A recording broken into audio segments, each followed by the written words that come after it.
In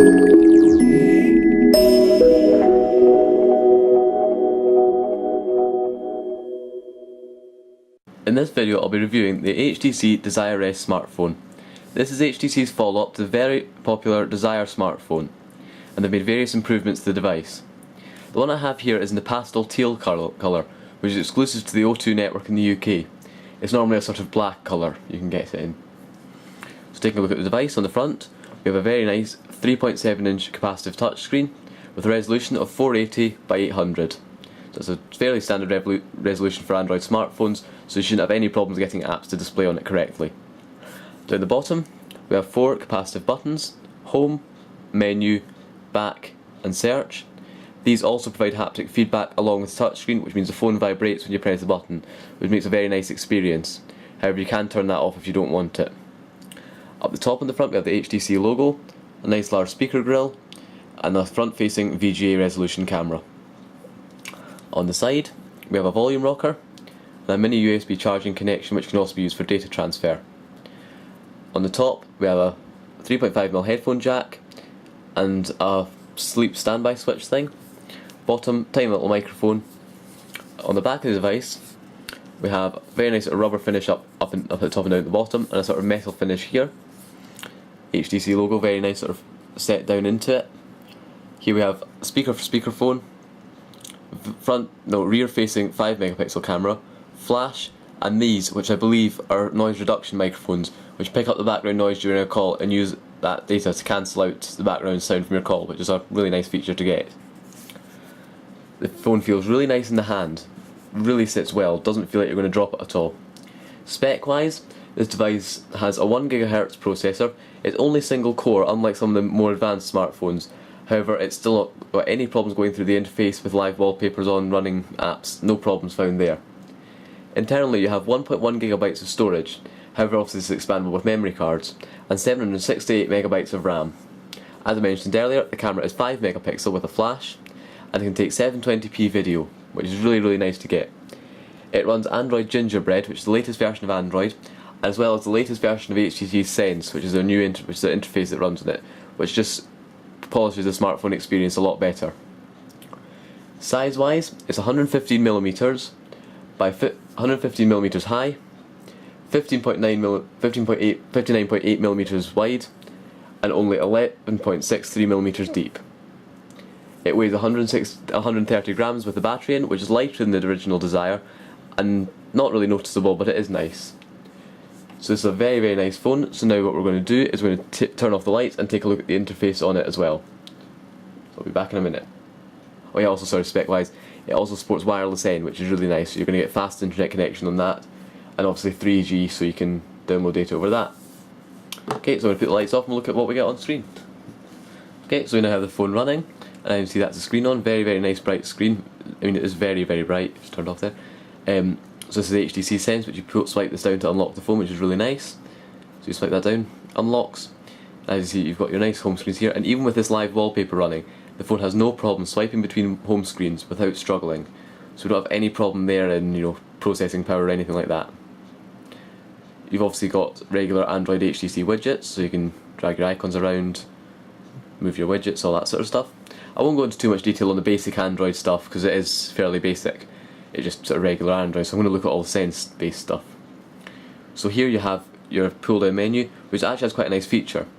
You can go over into quick settings on here, like that, and it allows you to turn your Wi-Fi on and off, your Bluetooth, your Wi-Fi hotspot, which allows this to become a Wi-Fi network for other devices, GPS, mobile network, and allows you to turn them on and off directly through here, so you don't need to have one of these power control widgets. I still have one because I prefer it. So it's a very nice phone. Down the bottom here you have your phone button, which I won't go into because it's probably got saved call data in it, but it's just a regular Android phone really, nothing fancy. This is your theming, which you can go into, allowing you to theme your device to your liking. And as you can see, this is the app button, which opens up your app drawer. This is the HTC Sense's app drawer. I don't mind it. I don't like the sort of shininess. It looks a bit sort of too glossy up here. It looks almost, and the bubble thing down here, it just looks a bit cheap sometimes. But it's not bad. And what they've done that's a sort of interesting change is if you swipe it, I don't know if it's not that easy to see on camera, but rather than swiping on a regular one and stopping where you want it, it's like pages of 16 icons at a time, and as you do it you switch between the pages. So it doesn't mean it's as smooth, like you can't sort of throw it from the top to the bottom if you want to do that, you've got to sort of keep on swiping it. So it's not as good in that sense, but it's easier trying to find your icons. So it's a sort of mixed thing, because you just can't sort of throw it right down to the bottom, you have to do it quite a few times. But the performance of this phone is really good. As you can see, it's not struggling at all opening up any devices, which is obviously a really nice thing. So here we have the camera interface on this phone, which is also really good. So you probably won't see anything on the camera because I'm trying to keep the screen off. You can see the desk right now, very exciting. But as you can see here, you've got your zoom features here, which allows you to zoom in and out, although it's digital zoom so you don't want to really do that much. However, down here you also have HTC's different effects you can choose. So that's where your photos, yes, what you cute at. And then you can go into there, and you can see a whole effects you can choose as you're taking the photos, which is really nice. You've got your settings for your flash there, which allows you that just toggles. Oh, sorry, you've got settings for your flash here, which just toggles through different settings on your flash, which is quite nice. See what the flash looks like actually. So you take a photo like that. So there's a very exciting photo of my keyboard. Pretty bright flash. It's not a xenon flash, it's just an LED, but it's fine. You've got this one here, which I don't really know what it is. That switches between video and photo mode. That's very nice. And you can also even put these effects on in video mode, which is actually quite nice. Sort of never knew you could do that. So that's nice. And then if we finally go back to the menu, that's your camcorder, which is probably just the same as switching the camera. Yeah, it's the same as switching the camera into video mode, so there's no real need to have the two icons. Media, stuff like that. FM radio, which it does have, so that's good if you do want that. You've also got the flashlight app, which just is an HTC app, and it just turns on the LED on the back of the phone, which as you can see is very bright. I'm just showing it right my eye.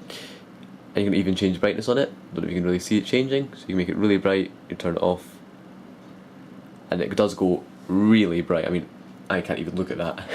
So that is actually quite nice to have if you do manage to get locked in a dark room, which I have managed to happen to myself before.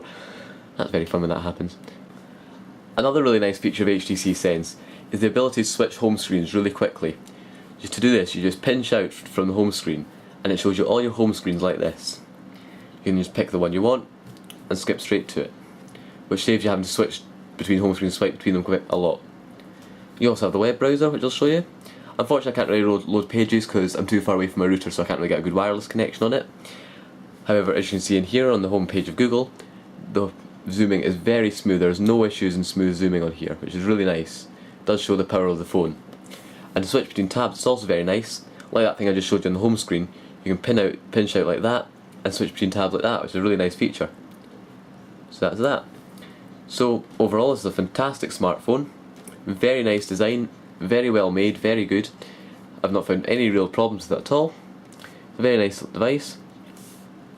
Although it doesn't have the power of other devices such as a dual-core processor or anything, like some much newer phones have, it's still a very powerful device, doesn't have any problems with running most apps that you're going to be running on here, and I would really recommend it.